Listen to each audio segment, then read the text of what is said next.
sifter.com.au.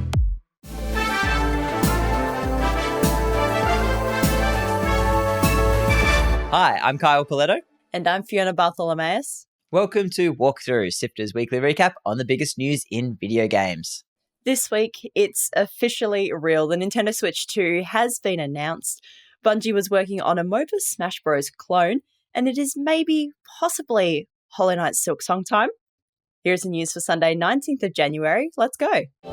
Join the Sifter community on Discord at sifter.com.au/Discord. It's here, it's happening. The Switch 2 has finally been announced, but kind of with no big fanfare. It was just, here's a video of the new console. There were rumours floating around that an announcement would be made soon, but I was not expecting this soon.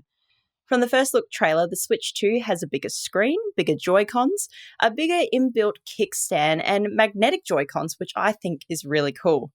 It's genuinely a case of, if it ain't broke, don't fix it, which is a bit of a departure if you think about it. Nintendo consoles are usually pretty different between generations. In a way, it looks like they've gone back to the OG Switch with just the pure black color for the Joy-Cons and console. The video also revealed that it'll play Nintendo Switch 2 exclusive games as well as regular Nintendo Switch games. However, some may not be fully supported or fully compatible.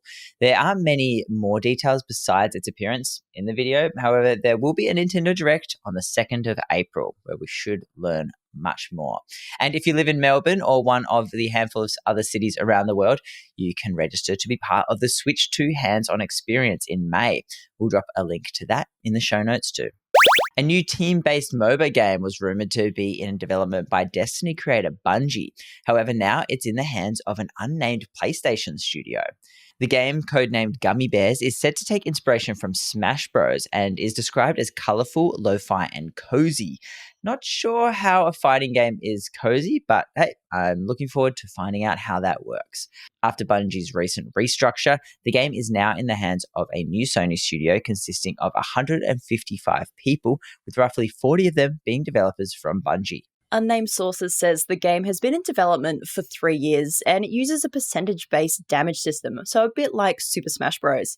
And it will have 3 class types: support, attack, and defense. The game is also rumoured to have a bunch of different game modes and a lobby of sorts for people to hang out between matches. Here's something to ease our nerves while we collectively wait for Elder Scrolls 6. It's looking like we could be getting an Oblivion remake sometime this year. As first reporter on mpfirst.com, a Bethesda release schedule was leaked last year that mentioned that an Elder Scrolls 4 remaster was on the cards. And now, thanks to some good old-fashioned leaks, we may be getting closer to finding out the what, when, and where. The news comes via a former employee of the third-party production company Virtuous, who claims to have worked on the project and says the remastered version has been built using Unreal Engine 5. Virtuous being involved in an Oblivion remake is a rumour that's been around for a while now, and Kotaku are reporting that multiple sources have confirmed it's coming. And you might be wondering about the massive mod Skyblivion, which rebuilds Oblivion in the Skyrim engine, but those modders aren't too fussed and will keep chipping away regardless of any official remaster. But at this stage, that official remaster is just rumours, so for now, I'll continue to sit patiently and wait. Stuff it. I'll start another Skyrim character. Why not, hey? Maybe a stealth archer for a change.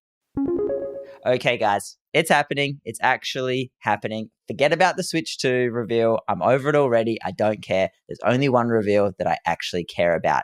It's Silksong time, baby. It's really not. Sorry, Kyle. Well, look, it might be, but the current buzz around a cryptic tweet from a supposed Team Cherry co-founder is sending the community into an absolute meltdown. Apparently, according to some pretty out there clues, there will be news soon, and the release date will either be or be announced during the April 2nd Nintendo Direct. We won't go into the specifics here because it's wild strings on a corkboard type craziness, but I do live in hope that these lunatics are onto something. I'll put a link in the show notes so you can go down that rabbit hole for yourself if you dare. That's it for the big headlines. Here are the games coming out this week. Out Monday is The Dark Side of CECLON. I believe it's pronounced. It's hard to know. It wasn't said out loud anywhere, spelt CECLON for anybody interested. It's a third-person survival shooter set on a hostile planet. You explore, craft, and fight off alien enemies as you do whatever it takes to get home. That's out exclusive to PC on the 20th. Next up, we have Ender Magnolia, Bloom in the Mist. It's a 2D Metroidvania set in a creepy, dark fantasy land full of monsters and artificial life forms. Grab it on all platforms on the 23rd. Okay, which of you nerds made this happen? The remastered Star Wars Episode 1 Jedi Power Battles is out this week, and honestly, I'm kind of pumped about it. This was a formative game for a lot of us older gamers when it was released in 2000, and this new version comes with a bunch of new content. It's out on all platforms this Thursday. And lastly, Final Fantasy VII Rebirth is coming to PC and bringing with it some ultra-high graphics options.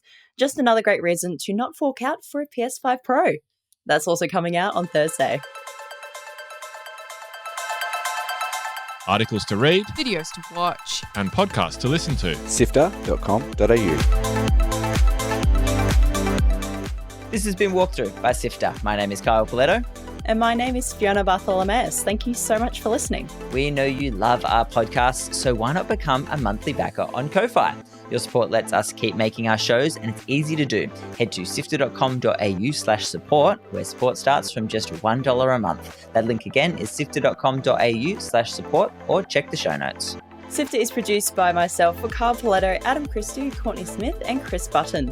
The episode is edited by both senior producer Mitch Lowe and Gianni Di Giovanni, who is Sifter's executive producer and also Walkthrough script editor. Thanks to Brian Fairbanks from Salty Dog Sounds for composing the Walkthrough theme tune, and Audio Technica Australia and Apple for their support of Sifter's podcasts. We'll be back with more news next Sunday. See you then.